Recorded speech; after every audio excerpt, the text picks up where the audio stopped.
And you don't have an economy, you don't have people who are honest, you don't have leaders who can make things work, and they will just tell you that, oh, we don't have enough resources. Why don't we just give up? If we don't have enough resources, enough to run the country, give up the country then and just let's not even bother about it. But we have enough resources. If the president of Nigeria can have 9 jets, that is just one person, that's more than enough resources right there. So if we want to deal with not having resources, then you don't have this top heavy. Look about what about heat? There was one day I was just jumping on the other saying, you know what, I was just running after. I said, why are you running after me? So I'm a special advisor to the vice president. So how many people are?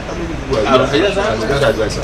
Why is everybody a special advisor? How many people are a special advisor? And what's special about advice? Is it everybody that, I want us to also think about one thing that they try to, because I have this problem. I hate it when I hear things like resource costs. These are traps that they used to enslave us mentally to think that we are in a position of disadvantage. Yeah. Because we have resources. We have, so now the one that we are dealing with now is youth bulge. What is the meaning of that? So Chinese have more people than us. But we have young people that can build our infrastructure. Yeah. We have infrastructural deficit. Yeah. This is the real opportunity. Put them to work. Put them to work. As you rightly pointed out. But for me, see, it's just efficient. So for example, US and China, they are fighting over sugar. US is slapping tariffs on China. China cannot import sorghum from US. So who is the second largest producer of sorghum? Nigeria. But we can't even meet 10% of the demand of China. No, so now imagine that you go to Osun Plateau, AKB and say, unless we are growing sorghum. Yeah, it will become sorghum state. Yes, so become a sorghum state. Grow me sorghum from year to year. Yeah. I have a buyback strategy for you. I'll build an industry around you, and we are already packaging and exporting to China. Build a whole palm oil industry there. We're doing something in budget. We are trying to do 50 items that Nigeria can export. So they start going to you'll be shocked how much money we can make if we have thoughtful leaders. Yeah. So that Nigeria does not have the resources that it can organize. The problem is the resources that but we have long-term leadership that can think that can even think through that this. These are going to be, that's why you see people like they plan 10 years that in the next 80 years we are going to use export as a means of quashing unemployment, and that's going to be our plan. That's going to be just sorghum, cocoa, palm oil, XYZ. 8 years. No, I'm not even saying. Does it take 8 years for sorghum to grow? It's 8 years, it's just 6 months. After 6 to 9 months, you are done with sorghum now. Okay, let's be practical. It's the practical. No. I'm cool with you. I just want us to be practical in some things. Now, Sowore, how do you plan to measure or how do you plan to ensure that people that you are going to employ, you are going to bring into your cabinet, measure up to a certain standard? We already know that here is Seun Onigbinde here, you know, and I said it. That level of standard. This guy can crunch. This guy can crunch statistics, figures. He's been doing it with budgets. If we can get him to be Minister of Finance for 6 months, and we don't have enough money to do everything, I'm going to put you in jail. That's it. No, I'm just kidding. But I'm saying that. These are things we can measure. We know some young people, they've been out there doing it. You know, he gets the budget of the president, you know. And he looks at it, he analyzes it, and then he comes out and says, look, this man is buying spoon. And the president said, we didn't know. We didn't know. Exactly. But these are things that you should have looked at. If you are the Minister of Finance, you are not going to have the kind of crappy budget they've had in the last 3 years.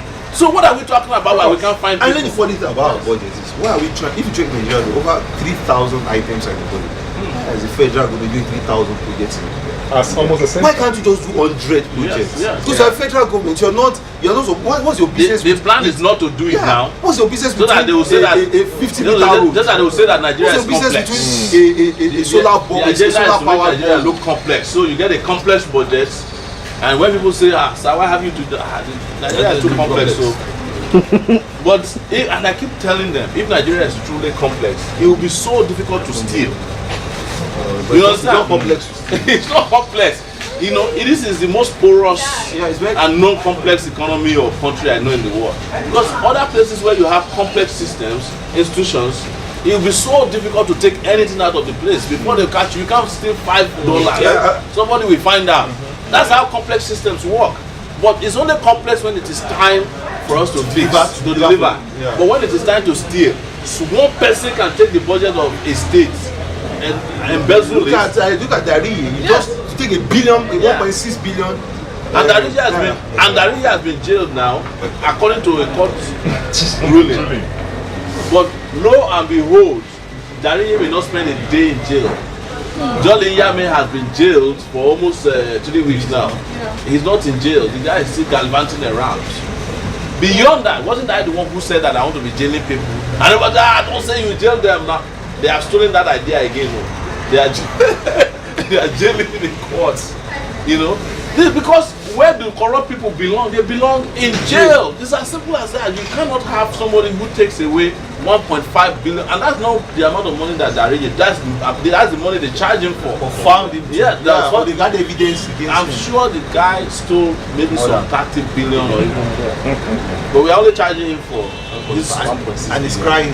For me, I think for me, you need to, if you want to be leader, you need for you to have corruption, opacity. People that are corrupt don't like transparency. Yes. See, look at Lagos. People like Lagos, you can sleep from today to tomorrow. Lagos will never make his budget, his contract, anything public. Because there's something there that can't be said or can't be defended. You see discretion.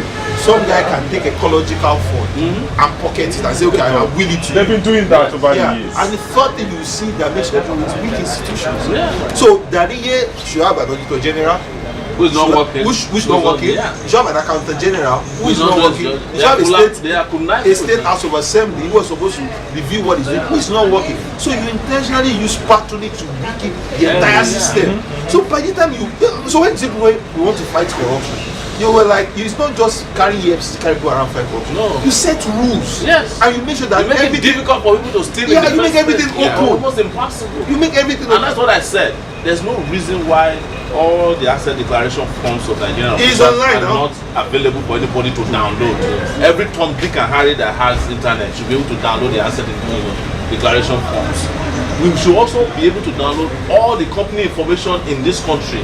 Everybody who owns a company, we must have his BVN, everybody's name attached to, so that if you have an 8-year-old boy who is the director of a company, somebody can figure out who is, or someone that is living in a 2-bedroom apartment and who is getting a contract for 100 million naira.